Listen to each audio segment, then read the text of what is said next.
I'd like to tell you about the strangest secret in the world. Not long ago, Albert Schweitzer, the great doctor and Nobel Prize winner, was being interviewed in London, and a reporter asked him, "Doctor, what's wrong with men today?" The great doctor was silent a moment, and then he said, "Men simply don't think." And it's about this that I want to talk with you. We live today in a golden age. This is an era that man has looked forward, dreamed of, and worked toward for thousands of years. But since it's here, we pretty well take it for granted. We in America are particularly fortunate to live in the richest land that ever existed on the face of the earth, a land of abundant opportunity for everyone. But do you know what happens? Let's take 100 men who start even at the age of 25. Do you have any idea what will happen to those men by the time they're 65? These 100 men who all start even at the age of 25 believe they're going to be successful. If you asked any one of these men if he wanted to be a success, he'd tell you that he did. And you'd notice that he was eager toward life, that there was a certain sparkle to his eye, an erectness to his carriage, and life seemed like a pretty interesting adventure to him. But by the time they're 65, 1 will be rich, 4 will be financially independent, 5 will still be working, 54 will be broke. Now think a moment. Out of the 100, only 5 make the grade. Why do so many fail? What has happened to the sparkle that was there when they were 25? What's become of the dreams, the hopes, the plans? And why is there such a large disparity between what these men intended to do and what they actually accomplished? When we say about 5% achieve success, we have to define success. And here's the definition. Success is the progressive realization of a worthy ideal. If a man is working toward a predetermined goal and knows where he's going, that man is a success. If he's not doing that, he's a failure. Success is the progressive realization of a worthy ideal. Rollo May, the distinguished psychiatrist, wrote a wonderful book called Man's Search for Himself. And in this book he says, "The opposite of courage in our society is not cowardice, it is conformity." And there you have the trouble today. It's conformity. People acting like everyone else, without knowing why, without knowing where they're going. Now think of it. In America right now, there are over 14 million people 65 years of age and over, and about 13 million of these 14 million are broke. They're dependent on someone else for life's necessities. Now, we learn to read by the time we're 7. We learn to make a living by the time we're 25. Usually, by that time, we're not only making a living, we're supporting a family. And yet, by the time we're 65, we haven't learned how to become financially independent in the richest land that has ever been known. Why? We conform. And the trouble is that we're acting like the wrong percentage group, the 95% who don't succeed. Now, why do these people conform? Well, they don't know, really. These people believe that their lives are shaped by circumstances, by things that happen to them, by exterior forces. They're outer-directed people. A survey was made one time that covered a lot of men, working men, and these men were asked this question: why do you work? Why do you get up in the morning? 19 out of 20 had no idea. If you ask them, they'll say, everyone goes to work in the morning. And that's the reason they do it, because everyone else is doing it. Now let's get back to our definition of success. Who succeeds? The only man who succeeds is the man who is progressively realizing a worthy ideal. He's the man who says, I'm going to become this, and then begins to work toward that goal. I'll tell you who the successful people are. A success is the school teacher who's teaching school because that's what she wanted to do. The success is the woman who's a wife and mother because she wanted to become a wife and mother and is doing a good job of it. The success is the man who runs the corner gas station because that's what he wanted to do. The success is the successful salesman who wants to become a top-notch salesman and grow and build with his organization. A success is anyone who is doing deliberately a predetermined job because that's what he decided to do deliberately. But only 1 out of 20 does that. That's why today there isn't really any competition unless we make it for ourselves. Instead of competing, all we have to do is create. Now, for 20 years, I looked for the key which would determine what would happen to a human being. Was there a key, I wanted to know, which would make the future a promise that we could foretell to a large extent? Was there a key that would guarantee a person's becoming successful if he only knew about it and knew how to use it? Well, there is such a key, and I've found it. Have you ever wondered why so many men work so hard and honestly without ever achieving anything in particular, and others don't seem to work hard and yet seem to get everything? They have the magic touch. You've heard them say that about someone. Everything he touches turns to gold. And have you ever noticed that a man who becomes successful tends to continue to become successful? And on the other hand, have you noticed how a man who is a failure tends to continue to fail? It's because of goals. Some of us have them, some don't. People with goals succeed because they know where they're going. Now think of a ship leaving a harbor, and think of it with the complete voyage mapped out and planned. The captain and crew know exactly where it's going and how long it will take. It has a definite goal. 9,999 times out of 10,000 it will get to where it started out to get. Now let's take another ship, just like the first, only let's not put a crew on it, or a captain at the helm. Let's give it no aiming point, no goal, no destination. We just start the engines and let it go. I think you'll agree with me that if it gets out of the harbor at all, it will either sink or wind up on some deserted beach a derelict. It can't go anyplace because it has no destination and no guidance. It's the same with a human being. Take the salesman, for example. There is no other person in the world today with the future of a good salesman. Selling is the world's highest paid profession, if we're good at it and if we know where we're going. Every company needs top-notch salesmen, and they reward those men. The sky is the limit for them. But how many can you find? Someone once said, the human race is fixed, not to prevent the strong from winning, but to prevent the weak from losing. The American economy today can be likened to a convoy in time of war. The entire economy is slowed down to protect its weakest link, just as the convoy had to go at the speed that would permit its slowest vessel to remain in formation. That's why it's so easy to make a living today. It takes no particular brains or talent to make a living and support a family today. So we have a plateau of so-called security, if that's what a person's looking for.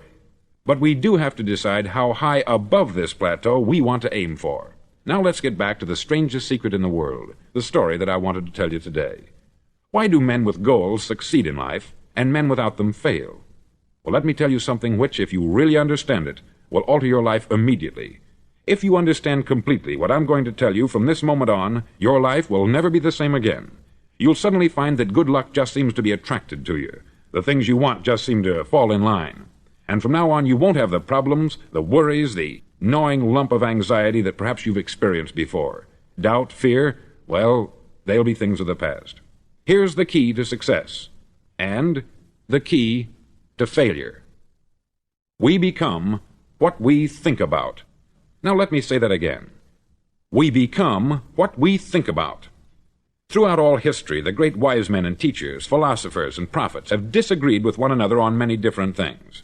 It is only on this one point that they are in complete and unanimous agreement. Listen to what Marcus Aurelius, the great Roman emperor, said. He said, "A man's life is what his thoughts make of it." Disraeli said this, "Everything comes if a man will only wait.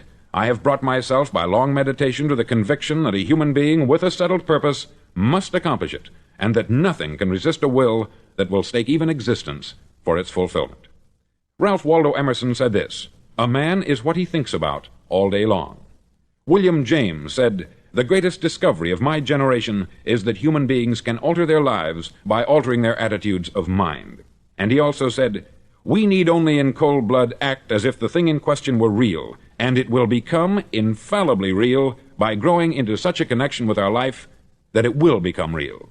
It will become so knit with habit and emotion that our interest in it will be those which characterize belief." He also said this, "If you only care enough for a result, you will almost certainly attain it. If you wish to be rich, you will be rich. If you wish to be learned, you will be learned. If you wish to be good, you will be good. Only you must then really wish these things, and wish them exclusively, and not wish at the same time 100 other incompatible things just as strongly." In the Bible you read, in Mark 9:23, "If thou canst believe, all things are possible to him that believeth." Dr. Norman Vincent Peale said this, "This is one of the greatest laws in the universe. Fervently do I wish I had discovered it as a very young man. It dawned upon me much later in life, and I found it to be one of the greatest, if not my greatest discovery, outside of my relationship to God.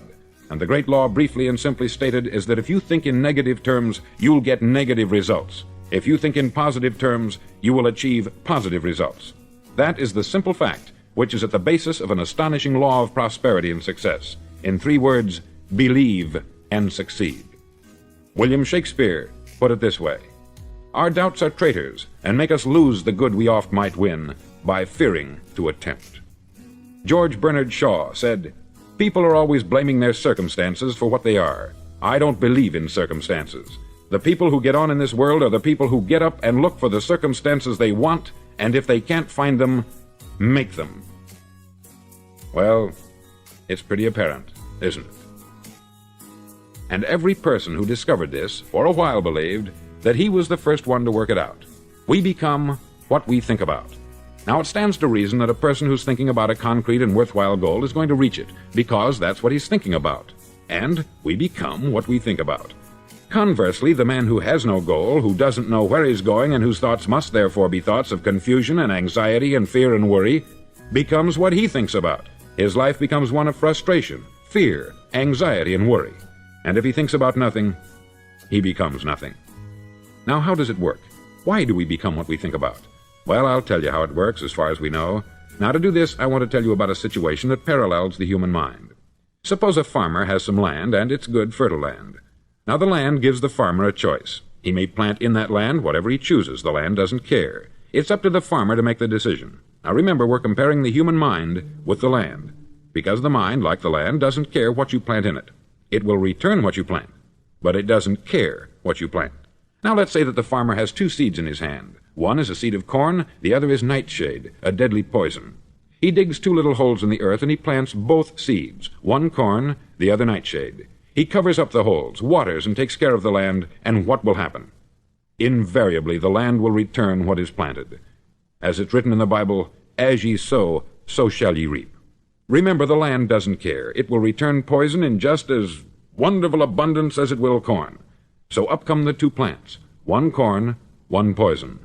Now, the human mind is far more fertile, far more incredible and mysterious than the land, but it works the same way. It doesn't care what we plant. Success, failure. A concrete worthwhile goal, or confusion, misunderstanding, fear, anxiety, and so on. But what we plant, it will return to us. You see, the human mind is the last great unexplored continent on the earth. It contains riches beyond our wildest dreams. It will return anything we want to plant. Now, you might say, well, if that's true, why don't people use their minds more? Well, I think they've figured out an answer to that, too. Our mind comes as standard equipment at birth. It's free, and things that are given to us for nothing we place little value on. Things that we pay money for, we value. The paradox is that exactly the reverse is true. Everything that's really worthwhile in life came to us free. Our mind, our soul, our body, our hopes, our dreams, our ambitions, our intelligence, our love of family and children and friends. All these priceless possessions are free, but the things that cost us money are actually very cheap and can be replaced at any time. A good man can be completely wiped out and make another fortune. He can do that several times. Even if our home burns down, we can rebuild it, but the things we got for nothing, we can never replace. The human mind isn't used merely because we take it for granted. Familiarity breeds contempt. It can do any kind of job we assign to it, but generally speaking, we use it for little jobs instead of big important ones. Universities have proved that most of us are operating on about 10% of our abilities. Decide now, what is it you want? Plant your goal in your mind. It's the most important decision you'll ever make in your entire life. Do you want to be an outstanding salesman, a better worker at your particular job? Do you want to go places in your company, in your community?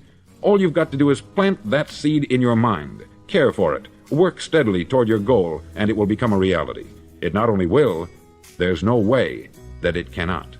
You see, that is a law, like the laws of Sir Isaac Newton, the laws of gravity. If you get on top of a building and jump off, you'll always go down. You'll never go up. And it's the same with all the other laws of nature. They always work. They're inflexible. Think about your goal in a relaxed, positive way. Picture yourself in your mind's eye as having already achieved this goal. See yourself doing the things you will be doing when you've reached your goal. Ours has been called the phenobarbital age, the age of ulcers and nervous breakdowns. At a time when medical research has raised us to a new plateau of good health and longevity, far too many of us worry ourselves into an early grave trying to cope with things in our own little personal ways, without learning a few great laws that will take care of everything for us. These things we bring on ourselves through our habitual way of thinking. Every one of us is the sum total of his own thoughts. He is where he is because that is exactly where he really wants to be, whether he'll admit that or not. Each of us must live off the fruit of his thoughts in the future, because what you think today and tomorrow, next month and next year, will mold your life and determine your future. You're guided by your mind. I remember one time I was driving through Arizona and I saw one of those giant earth-moving machines roaring along the road at about 35 miles an hour with what looked like 20 tons of dirt in it, a tremendous, incredible machine, and there was a little man perched way up on top with the wheel in his hands guiding it.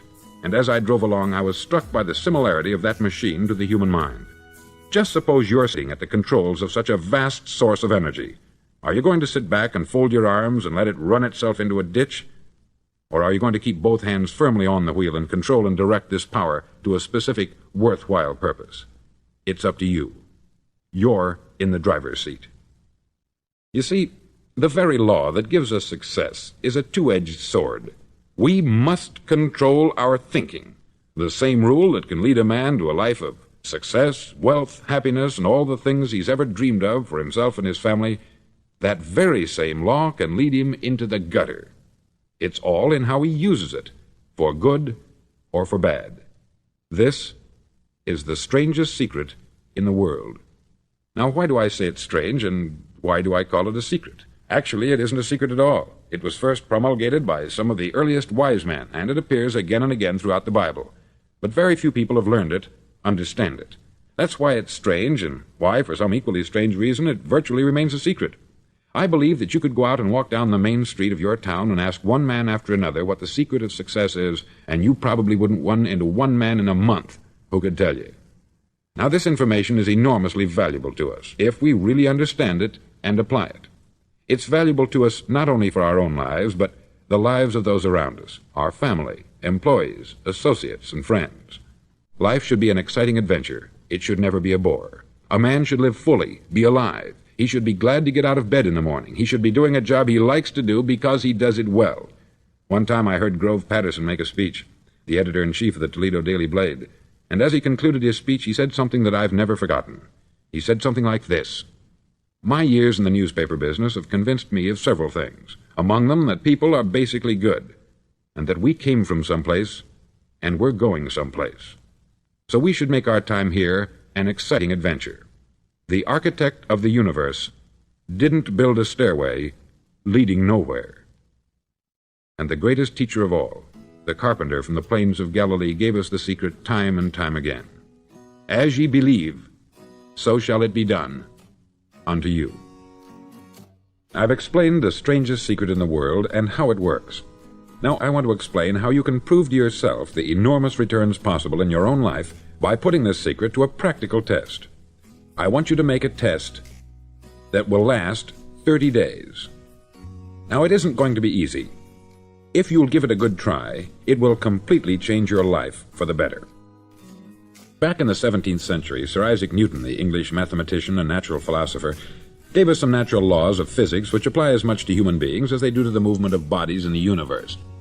Now, one of these laws is that for every action, there is an equal and opposite reaction. Simply stated, as it applies to you and me, it means we can achieve nothing without paying the price. The results of your 30-day experiment will be in direct proportion to the effort you put forth. To be a doctor, you must pay the price of long years of difficult study. To be successful in selling, and remember that each of us succeeds to the extent of his ability to sell, selling our families on our ideas, selling education in schools, selling our children on the advantages of living the good and honest life, selling our associates and employees on the importance of being exceptional people, to, of course, the profession of selling itself. But to be successful in selling our way to the good life, we must be willing to pay the price. Now, what is that price? Well, it's many things. First, it's understanding emotionally, as well as intellectually, that we literally become what we think about, that we must control our thoughts if we're to control our lives. It's understanding fully that, as ye sow, so shall ye reap. Secondly, it's cutting away all the fetters from the mind and permitting it to soar as it was divinely designed to do. It's the realization that your limitations are self-imposed, and that the opportunities for you today are enormous beyond belief. It's rising above narrow-minded pettiness and prejudice. Thirdly, to use all your courage to force yourself to think positively on your own problem, to set a definite and clearly defined goal for yourself, to let your marvelous mind think about your goal from all possible angles, to let your imagination speculate freely upon many different possible solutions, to refuse to believe there are any circumstances sufficiently strong to defeat you in the accomplishment of your purpose, to act promptly and decisively when your course is clear, and to keep constantly aware of the fact that you are, at this moment, standing in the middle of your own acre of diamonds, as Russell Conwell used to point out. Fourth, save at least 10% of what you earn. It's also remembering that no matter what your present job, it has enormous possibilities if you're willing to pay the price. Now let's just go over the important points in the price each of us must pay to achieve the wonderful life that can be ours. It is, of course, worth any price. 1. You will become what you think about. 2. Remember the word imagination. Let your mind soar. 3. Courage. Concentrate on your goal every day. 4. Save 10% of what you earn. And action. Ideas are worthless unless we act on them. Now I'll try to outline the 30-day test I want you to make. Now keep in mind that you have nothing to lose by making this test, and everything you could possibly want to gain. There are two things that may be said of everyone. Each of us wants something, and each of us is afraid of something. I want you to write on a card what it is you want more than anything else. It may be more money. Perhaps you'd like to double your income or make a specific amount of money. It may be a beautiful home. It may be success at your job. It may be a particular position in life. It could be a more harmonious family. Each of us wants something. Write down on your card specifically what it is that you want. Make sure it's a single goal and clearly defined. You needn't show it to anyone, but carry it with you so that you can look at it several times a day. Think about it in a cheerful, relaxed, positive way each morning when you get up, and immediately you have something to work for, something to get out of bed for, something to live for. Look at it every chance you get during the day and just before going to bed at night. As you look at it, remember that you must become what you think about, and since you're thinking about your goal, you realize that soon it will be yours. In fact, it's yours really the moment you write it down and begin to think about it.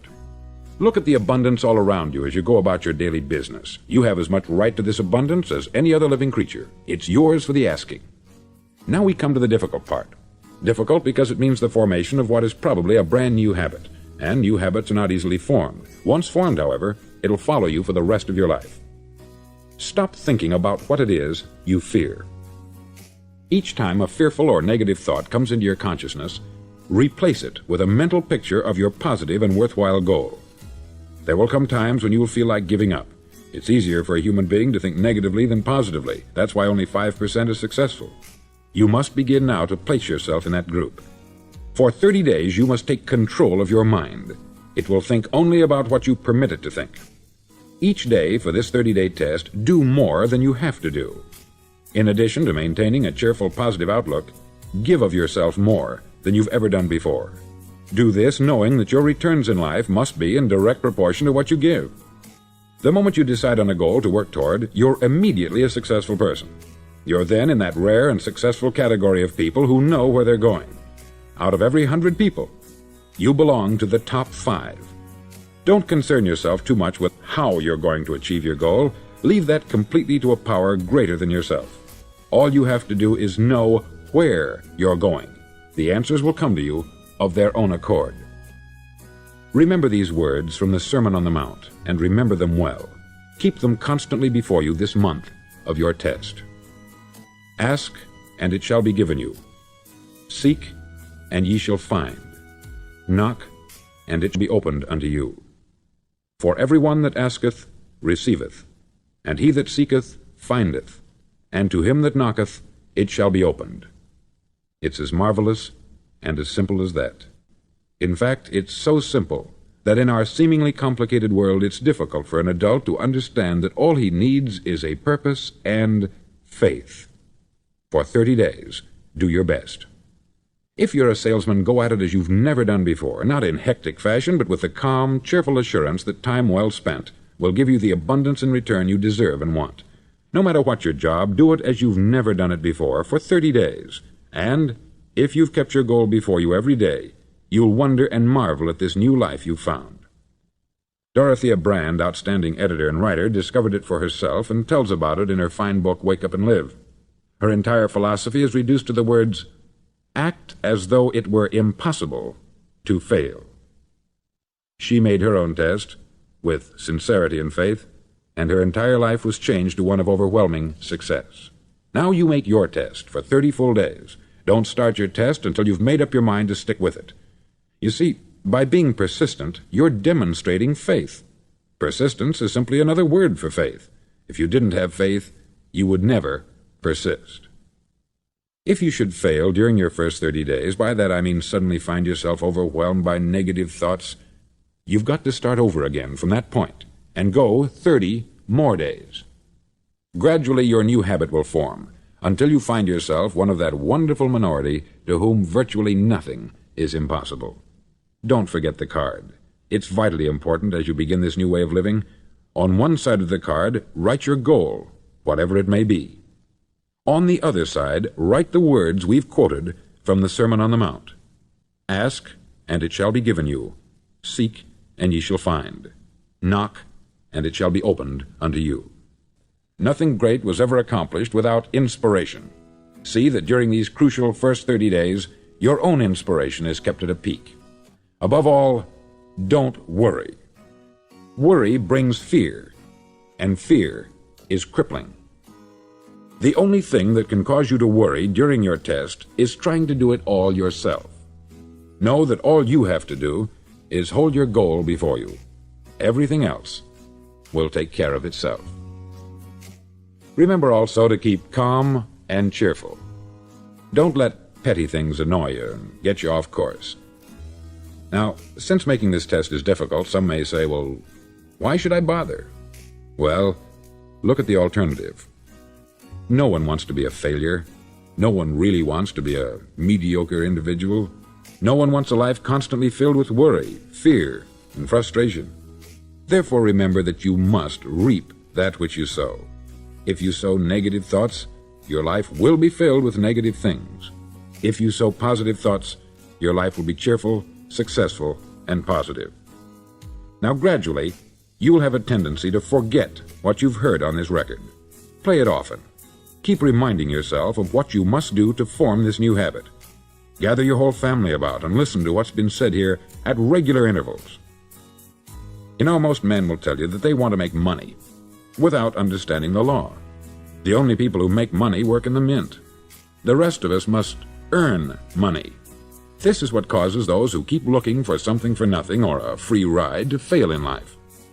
The only way to earn money is by providing people with services or products which are needed and useful. We exchange our product or service for the other man's money. Therefore, the law is that our financial return will be in direct proportion to our service. Success is not the result of making money. Making money is the result of success. And success is in direct proportion to our service. Most people have this law backwards. They believe that you're successful if you earn a lot of money. The truth is that you can only earn money after you're successful. It's like the story of the man who sat in front of the stove and said to it, "Give me heat, and then I'll add the wood." How many men and women do you know, or do you suppose there are today, who take the same attitude toward life? There are millions. We've got to put the fuel in before we can expect heat. Likewise, we've got to be of service first before we can expect money. Don't concern yourself with the money. Be of service. Build, work, dream, create. Do this, and you'll find there's no limit to the prosperity and abundance that will come to you. Prosperity is founded upon a law of mutual exchange. Any person who contributes to prosperity must prosper in turn himself. Sometimes the return will not come from those you serve, but it must come to you from someplace, for that is the law. For every action, there is an equal and opposite reaction. As you go daily through your 30-day test period, remember that your success will always be measured by the quality and quantity of service you render, and money is a yardstick for measuring this service. No man can get rich himself unless he enriches others. There are no exceptions to a law. You can drive down any street in America and from your car estimate the service that's being rendered by the people living on that street. Had you ever thought of this yardstick before? It's interesting. Some, like ministers and priests and other devoted people, measure their returns in the realm of the spiritual, but again, their returns are equal to their service. Once this law is fully understood, any thinking person can tell his own fortune. If he wants more, he must be of more service to those from whom he receives his return. If he wants less, he has only to reduce this service. This is the price you must pay for what you want. If you believe you can enrich yourself by deluding others, you can only end by deluding yourself. It may take some time, but just as surely as you breathe, you'll get back what you put out. Don't ever make the mistake of thinking you can avert this. It's impossible. The prisons and the streets where the lonely walk are filled with people who tried to make new laws just for themselves. We may avoid the laws of man, but there are greater laws that cannot be broken. An outstanding medical doctor recently pointed out 6 steps that will help you realize success. 1. Set yourself a definite goal. 2. Quit running yourself down. 3. Stop thinking of all the reasons why you cannot be successful, and instead think of all the reasons why you can. 4. Trace your attitudes back through your childhood and try to discover where you first got the idea you couldn't be a success, if that's the way you've been thinking. 5. Change the image you have of yourself by writing out a description of the person you would like to be. And 6. Act the part of the successful person you have decided to become. The doctor who wrote those words is a noted West Coast psychiatrist, David Harold Fink, M.D. Do what all experts since the dawn of recorded history have told you you must do. Pay the price by becoming the person you want to become. It's not nearly as difficult as living unsuccessfully. Make your 30-day test. Then repeat it. Then repeat it again. Each time it will become more a part of you until you'll wonder how you could ever have lived any other way. Live this new way, and the floodgates of abundance will open and pour over you more riches than you may have dreamed existed. Money? Yes, lots of it.